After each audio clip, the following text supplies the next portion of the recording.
Maaf ya, Allah tidak memberikan kepada Nabi Muhammad SAW tongkatnya Nabi Musa, mukjizatnya Nabi Isa, apalagi Nabi Ibrahim dan selainnya. Tapi Allah turunkan Al-Quran kepada Nabi Muhammad SAW, lalu dipraktekkan Quran itu pertama lewat sholat. Anda tahu apa yang terjadi? Nabi Muhammad itu diutus oleh Allah dalam lingkup masyarakat yang sangat terbelakang dan hatam kriminal. Jadi kriminalnya bukan dikerjakan, hatam. Dan nyaris tidak kenal kebaikan, makanya disebut dengan jahiliyah. Kalau Bapak Ibu tanya di zaman Nabi, ya maaf, ada pezina? Bukan cuman ada, hatam, perfeksionis zinanya. Itu. Membunuh itu, ya, mabuk, ada orang mabuk kekinian di zaman jahiliyah, pemabuk amatir itu 5 kali sehari mabuknya. Yang amatir. Jadi kalau baru mabuk sekali, 2 kali, itu coba-coba. Amatir itu 5 kali. Pembegal. Ya, sekarang kita dengar berita ada begal ini itu. Jahiliyah itu sekampung begal semua. Kampung Gifar. Tapi Allah menghendaki Rasulullah latih lewat sholat. Apa yang terjadi? Berubah jahiliyah itu, berubah menjadi khairu ummah. Umat terbaik yang paling teladan, yang menginspirasi, yang pernah berkehidupan di bumi. Sampai persaksiannya dari Allah langsung, turun Quran surah ketiga Ali Imran ayat 110. Kuntum khaira ummatin ukhrijat linnas. Jadi kalau ada orang dermawan, itu yang paling dermawan. Kalau ada orang sabar, itu yang paling sabar. Kalau ada pasar yang paling ideal, itu yang paling bagus. Berubah itu. Ya.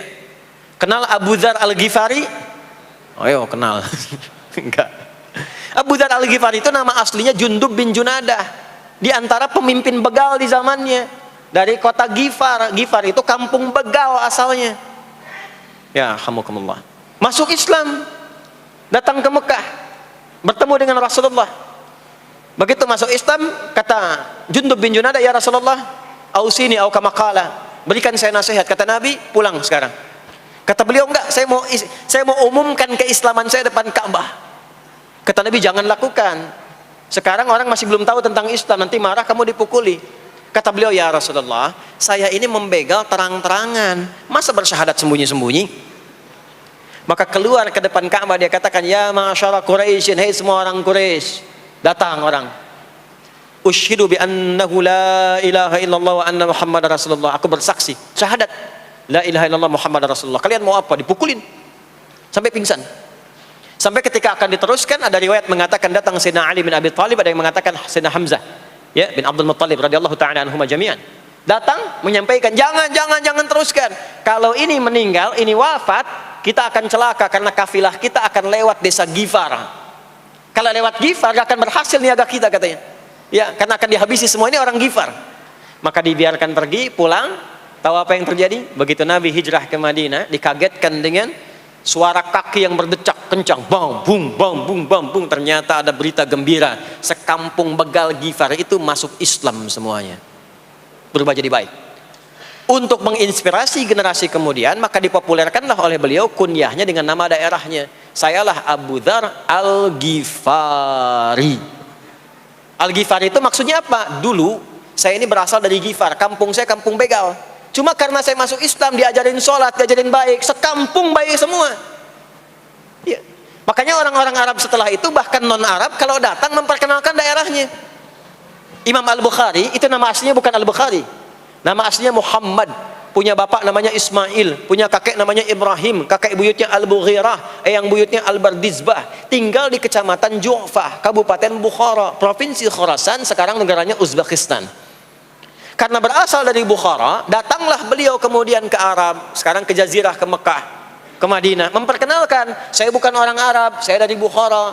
Rumusnya tambah alif lam di depannya, ujungnya tutup dengan i. Al-Bukhari, saya dari Bukhara. Diperkenalkan, maksudnya apa? Islam sudah masuk ke tempat saya, orang-orangnya sudah baik, orang-orangnya sudah khusyuk. Itu memperkenalkan. Orang tua kita Syekh Yasin dari Padang, maka diperkenalkan Syekh Yasin Padange. Syekh Ahmad Khatib dari Minangkabau, Syekh Ahmad Khatib Al-Minangkabawi. Syekh Abdul Somad dari Palembang, Syekh Abdul Somad Al-Palembangi. Syekh Nawawi dari Banten, Syekh Nawawi Al-Bantani. Ya, nanti ada Pak Ghafur dari Pondok Indah, ya Masjid Raya Pondok Indah. Datang ke Mekah umrah haji, ana Ghafur Al-Masjid Raya Al-Pondok Indahi gitu. Itulah salat. Salat. Jadi salat itu merubah keadaan kita lebih baik. Itulah sebabnya kenapa 5 waktu. Karena Allah inginkan di setiap waktu kita jadi orang baik. Di setiap waktu kita bahagia.